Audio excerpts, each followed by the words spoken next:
Have you ever stood in the SD card aisle, or maybe you're shopping on Amazon and you're like, why are there so many SD cards, and which I don't even know what to buy? This video ends that. By the end of this video, you'll know exactly what SD card to buy, why, and when you need to upgrade. This video is going to be for creators shooting photo or video, especially 4K, who just want something that works. I'm not going to add a bunch of specs in here. I'm just going to give you a real-world explanation based off of what I've used and what I'm using currently. Let's start with the storage size. It's the part that everybody thinks, maybe if I get a bigger one like 256 or 512, I'm going to get better video quality. That's not how that works. Gigabytes is not video quality. Gigabytes is how long you can record for. And the size of your video also depends on how much data your camera records every second. Let's break this down. Simple math. I told you we're not going to get super crazy tech talk, but I am going to give you some math. If you're shooting 4K, 30 frames a second, which most people are, your camera is going to record around 100 to 120 megabits per second, which roughly equates to 12 to 15 megabytes per second. So here's what that means in the real world.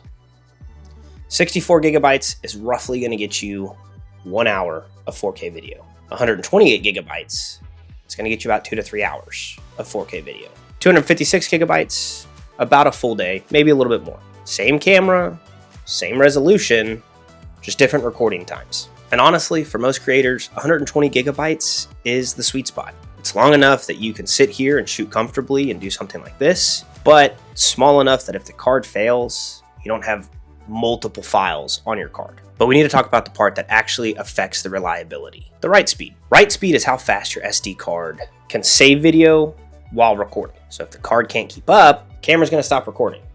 That's it. So let's put that into plain English. You see labels on cards like V30, V60, or even V90. That number is the number that tells you the minimum sustained write speed for that card. Simply put, V30 is writing 30 megabytes per second, V60 is writing 60 megabytes per second, and V90 is writing 90 megabytes per second. Sustained is the key word though. For most people that are shooting 4K 24 to 30 frames a second, your camera is writing under 30 megabytes per second. So that means a V30 128 gigabyte card can technically work for you in most cases. But just because something works doesn't mean it's ideal. My sweet spot, and I feel like most people's sweet spot, is the V60. The V60 gives you that headroom. That means fewer recording errors, better stability on longer clips, room for bitrate spikes, and less stress on the camera and the card. So for most creators, V60 is the safest and smartest choice. But then you ask, why does V90 exist? And when does it make sense? V90 is not about image quality. It's about the maximum reliability. V90 is built for very high bit rates, long continuous shooting, and professional or even mission critical shoots. If you never want your SD card to be the weak link, V90 is going to give you that peace of mind.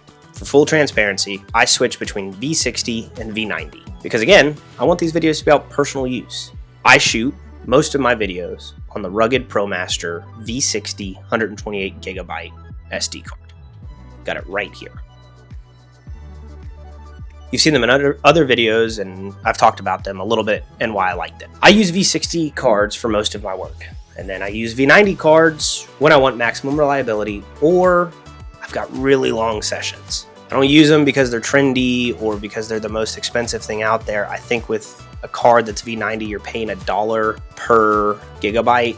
V60 is a little under that, and then V30 is even more under that. I think it's almost like 50 cents, but I'll put the numbers right here as I'm talking.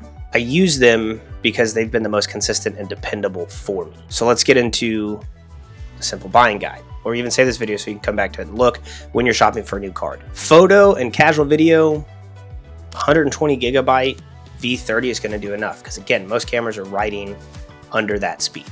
Most 4K creators that are also doing travel vlogs, slowing down footage, doing all the other things, V60 is the sweet spot. Now, if you're trying to also do professional work and add in a bunch of higher end shoots, I would recommend a V90. But don't overbuy storage and don't underbuy speed. Think about what you're actually doing and which write speed is going to be enough for you. Because here's some common mistakes to avoid, especially coming from me because I did the same thing. Buying huge cards instead of 128 gigabytes. You don't need 512 if you're just shooting vlogs. Paying for V90 when you don't necessarily need it. Because again, maybe you're just recording a vlog like this. You're not doing a lot of movement. There's not a lot of B-roll. That's it. Buying cheap, no-name cards. That's a big one for me. I generally use Rugged, but I also know that SanDisk Pro Extreme is pretty good and Lexar is pretty good. Also, never formatting cards in camera. That's a big one. Once you offload your footage on your computer, you plug the SD card back into your camera, format it again so your card and your camera are connected. Because your footage is worth more than saving a few dollars. And I had to learn this the hard way. I lost everything from a shoot on a corrupted SD card. So, your final takeaway. SD cards, they don't need to be confusing. Storage controls how long you can record, and speed controls how reliable it is. Once you understand that, buying an SD card's easy. The next time you go in to buy an SD card from your local camera store or you hop on Amazon, think about these 3 things. What am I doing? In that doing, am I including higher bitrate footage, slow-mo, higher frames per second, all of that stuff? And am I buying because I need the storage, or am I buying because I need the reliability? That's it. And then, from there, you'll get choices like this. I have 4 128 gigabyte V60 SD cards, one 128 V90 that I use on full day shoots. But most of the time, those 4 are in my 2 cameras, because that gives me 256 gigabytes of recording footage. And I'm offloading in between breaks on longer day shoots, so I don't need more than that. So if you like this video, maybe give it a thumbs up, share it with a friend who's looking for an SD card, or maybe you're looking for SD cards and this video helped you figure out which one you need. The link for the Pro Rugged Master is down below, so you can find it easily. And if you like these types of videos, maybe click subscribe. We'll be making more of these, breaking down gear, how to shoot videos without any confusion. Thanks for watching. I'll see you in the next one.